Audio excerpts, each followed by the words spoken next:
AJ McCarron is running to become Alabama lieutenant governor, and he was very sincere and very clear in the reasons for why he is running for governor. But it also led me to a bigger question about sports figures running for office and what that has meant in the past and what it could mean for the future. What's up, kid folk? It's RJ Young. I am not on a step mill. If this is your first time watching Adapt and Respond, thank you for joining us here. We talk college football year round. And if you're into that, go ahead and hit that subscribe button, like this video, and answer the question in the comments below. If you live in Alabama, or you did live in Alabama, would you vote for AJ McCarron to be your lieutenant governor? It's interesting in this age to take a look at a person like AJ McCarron and see at 35 that he is running for lieutenant governor, and what the moment has really said about sports figures who feel the need, honestly, to engage in political activities and really make that the centerpiece of their lives going forward, because that's what it's going to be. Famously, Tommy Tuberville ran for senator, and he is running for governor. He was head coach at Auburn, Cincinnati, Texas Tech. Auburn went undefeated in 2004 and has a claim to the national championship then, and I think that's Tuberville's best team. One of my favorite stories about Tommy Tuberville is also college football recruiting.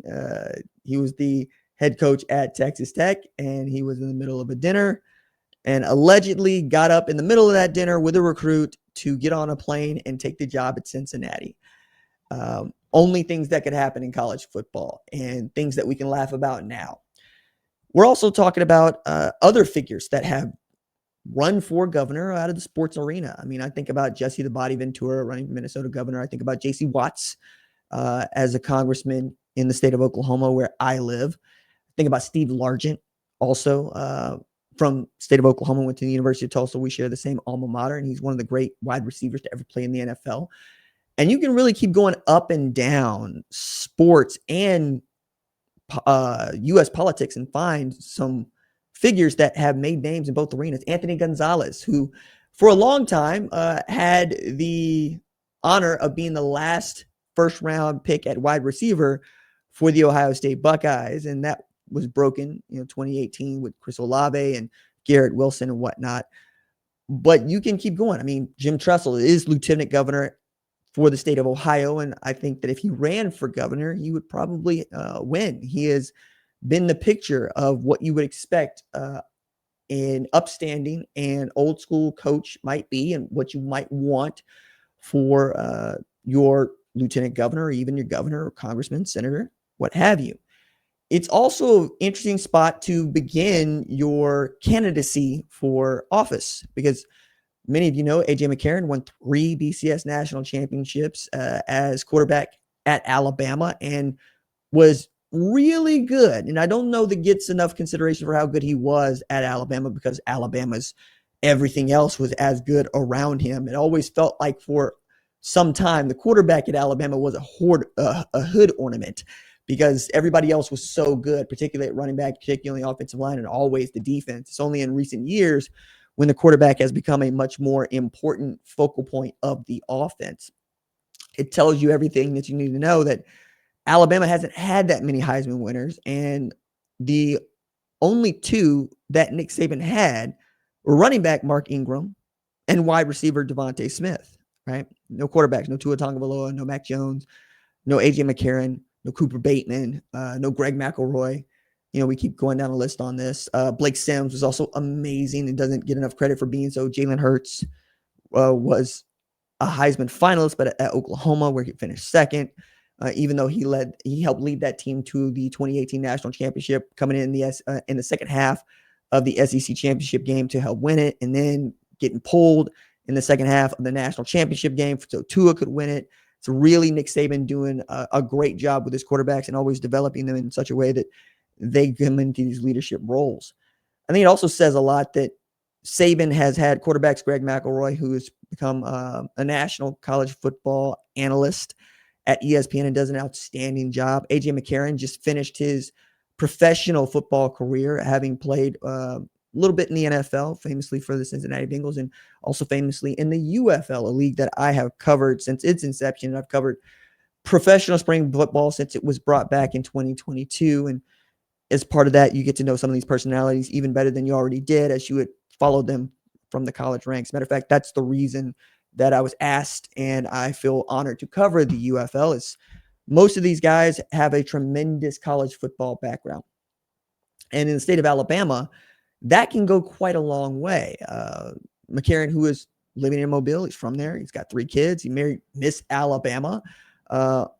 He has put himself in a position to make these sort of statements. But I thought the reason that he gave for running for lieutenant governor, as he was saying, as a conservative, is the assassination of Charlie Kirk and how that moved him and moved many people across the country, and is a tragedy. And we all wish it did not happen. It truly does suck. And yet it has led to men like A.J. McCarron feeling that they can do some good here. They can genuinely try to bring the country together in some respects, or as McCarron put it, he has priorities that he himself as a conservative, other conservatives believe in, that he would like to put forward, and he thinks he can help Tommy Tuberville with. I always find it funny when we have a lieutenant governor that is not running necessarily on the same ticket as a candidate for governor, but usually those guys got to be in lockstep, and or they're helping each other out on their campaign trails. All this to say, the primaries, which might and will truly decide the election of the lieutenant governor and the governor of Alabama, are May 19th, 2026. So he's doing this with enough time and lead to really make an impact and make a dent right before we get into the most important part of the college football season, November into December. And you can really do a lot to help your name recognition. Also, McCarron was already a nationally known figure and a nationally known commentator on the sport. And just a few weeks ago was calling Alabama's offense and defense soft, particularly in how they played against Florida State. And they've responded. They have knocked off Georgia, something that hadn't been done by an Alabama team since 2015 at Sanford, I should say.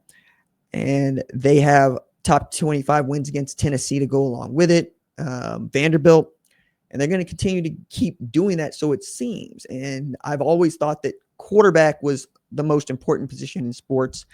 And if you have a smart guy at quarterback and he is politically savvy, there's a lot he can do. Like before Robert Griffin III entered into the arena that he's in, sports commentator, there was a tremendous amount of thought that he could do whatever he wanted politically in the state of Texas, because you've heard him speak. You see how he has really been able to talk to multiple groups of people, and people want to hear what he has to say. And I think A.J. McCarron can fit there too. What I'm curious about is how does this go into the future, right? Will we see more professional athletes enter into the political arena? And what will be the catalyst for that remains to be seen. But I, like you, am going to be watching this very closely. Like we heard Paul Feynman say he might have an interest in doing that. Sense has been pretty quiet about it. I've said he's got a really great gig, and to give that up to do what you feel you are called to do is what you must. And I would expect nothing less. But I tend to treat these things with the kind of gravity that I think they deserve, and not necessarily as a joke, because I try to take people at their word when they enter into this arena, especially knowing just how fraught the conversation between politics and sports can be, and how we want to treat them like church and state. We want them to be separate, but the more we do that, the less we have conversations about the things that are really important and the things that bring us together. And in this country, nothing brings people together quite like football. And at the end, if that is where you're going and you can get more people to believe and or pull in the same direction, generally speaking, it's a good thing for us, for them, for the country.